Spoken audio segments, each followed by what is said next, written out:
How important do you think money is when it comes to getting women? Yeah, it's an interesting one. I think part of it is, I don't think women always are attracted to money. I think they're attracted to what it took to earn the money. Those traits of persistence, of intelligence, of hard work, dedication, that self-belief, those are the traits that come with money in some cases, not always. Some people are given money, and I also think that attracts certain type of women too. I don't think every woman is drawn to money the same as others, but I think fundamentally, like, is it important? Absolutely. When we live in a world that is governed by money, if you don't have that, you're going to be limited. And again, it's that level of competency. Now, there's obviously exceptions to the rule where it's like a girl will be with someone who's not got money, but she can see potential in him. Like, this guy's working towards something, he's going to get there. But if you're just some bum who has no care in the world, doesn't care about money, I think you'll very much struggle. It's almost like saying, oh, I don't need water. Like, these are things that you kind of need. You can't really do much in life if you don't have them. So I think money is super important. And I think, it ties into that power, like there's that video of a man Gadji like showing his bank account to that girl he works with, and she's like going all like hot and flustered because it's impressive, it's attractive. It's like in the gym, you could lift the weight. That girl's like, what the hell? Like, how are you doing that? Again, it's showing that level of competency, and they're impressed by that, So yeah, I'd say money is super important. But I think it's important for yourself as a man, just for your own self-worth, right? When you're skint, yeah, and you ain't got no money in your account, you don't know where your next meal's coming from, you don't feel good about yourself. Do you get what I'm saying? Just that alone is a reason to start trying to earn some wealth, not about even getting the girl. But if we do extrapolate that into getting the girl, let's say you're not feeling 100, you go and try a cold approach a girl on the street, for example. It's not going to go that well for you because you don't feel that good inside about yourself. So when you do have some money in your pocket, you've got a nice place you could take her back to if things go well, or you could pay for a date if you go out without fear of your card declining, for example. You walk with a different energy within yourself, and that carries a long way when you are interacting with her, right? So it's not necessarily the numbers in your bank account. And I don't necessarily think you need to be a multi-millionaire or even extremely wealthy. I think you just need to have enough money to pay your bills, pay for your rent, live in a decent place, drive a decent car. Just financial freedom, really, I would argue.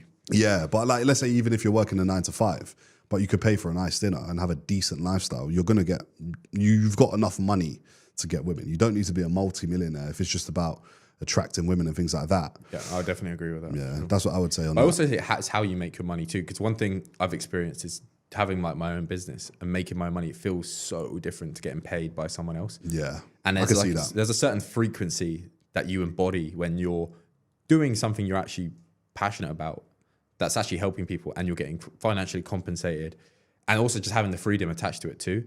That for me is again, and like you said, that how it makes you feel. You just embody this different kind of energy that's I would say somewhat even unrelatable in some cases. Like one thing I've noticed, the book, and the book Reality Transfer, I keep bringing it back to it, but it really, I didn't really understand what that was, but that book explained you kind of step out of the matrix, you could say, or there's other words you can use to describe it. And it's like, well, now what do I do? You're almost disconnected from this reality that everyone else is in. And it can be kind of difficult because you don't really know what to do next. Like it does feel like that sometimes, but that's where you create your own, you create your own matrices, you create your own purposes. And that's the beauty of it. So, but having that, you just emit you're on a higher frequency all the time, and that's another thing. I think is how you're getting your money, because you could get your money by, again, being a drug dealer or like just doing some degenerate stuff or whatever. So I think coupling that with doing something that's actually somewhat given back to the world, that's something you enjoy, is super important too. So obviously you're quite early on in your entrepreneurial journey, but if somebody wanted to get started in entrepreneurship, what would be your advice to them? Just need an idea, really. You just need a game plan. You need best thing to do is don't reinvent the wheel. Just follow a structure that's proven. Like we were speaking about earlier, Alex Hormozy has given you that basic blueprint of how to create an offer, how to generate leads. And then it's just a case of once you've got that structure, you can then start implementing, you can start taking action. I could explain back to that point of that like cake. Like if someone said, all right, there's a cake, go make it. You can see what the cake is. You can see it's made of chocolate. You can see it's X, Y, and Z, but you don't know how to make it. You know it's possible because someone's done it, but you don't know how to make it. But then if I give you a book that has all the ingredients, all the measurements, how long to do this, how long to do that, then all of a sudden what was so confusing and, now there's actually a blueprint to achieve that, and you can then take those steps, implement it, and then get the desired result that you want. But it takes action, and a lot of things we idealize in our head and realize is much more complicated than we are. So it's just that level of perseverance. And you're going to fail. Just be willing to fail, I think. And fail is part of the process, Yeah. But yeah, it's a tricky one for me to say, but I think just have an idea, have a plan, find a plan, or find someone that's doing what you want to do, mimic them, or again, the same ties about surviving, get around them, and then find out what that first step is towards that goal, and just step by step. That's what I would say. That's good advice. I would add to that, I'd say once you're a bit further along the path, the thing that I see a lot of people fall into, the trap they fall into, is they're constantly thinking about what they can produce. Oh, can I do this? Can I do that? Instead of thinking about what the world actually needs. And I think that's where you should focus a lot of your attention. What are the nagging problems within your own life and within your immediate circle? If you look in your own life and you look in the 5 closest people towards you, and you say, cool, what's their biggest problem they're facing right now? Think of a solution on how to solve the problem they're going through. That's how you make money. That is the aim of the game. And I heard a quote one time that stuck with me. And it basically goes like this, where if you're poor right now and you're not financially where you want to be, it's just a sign that you don't care enough about humanity.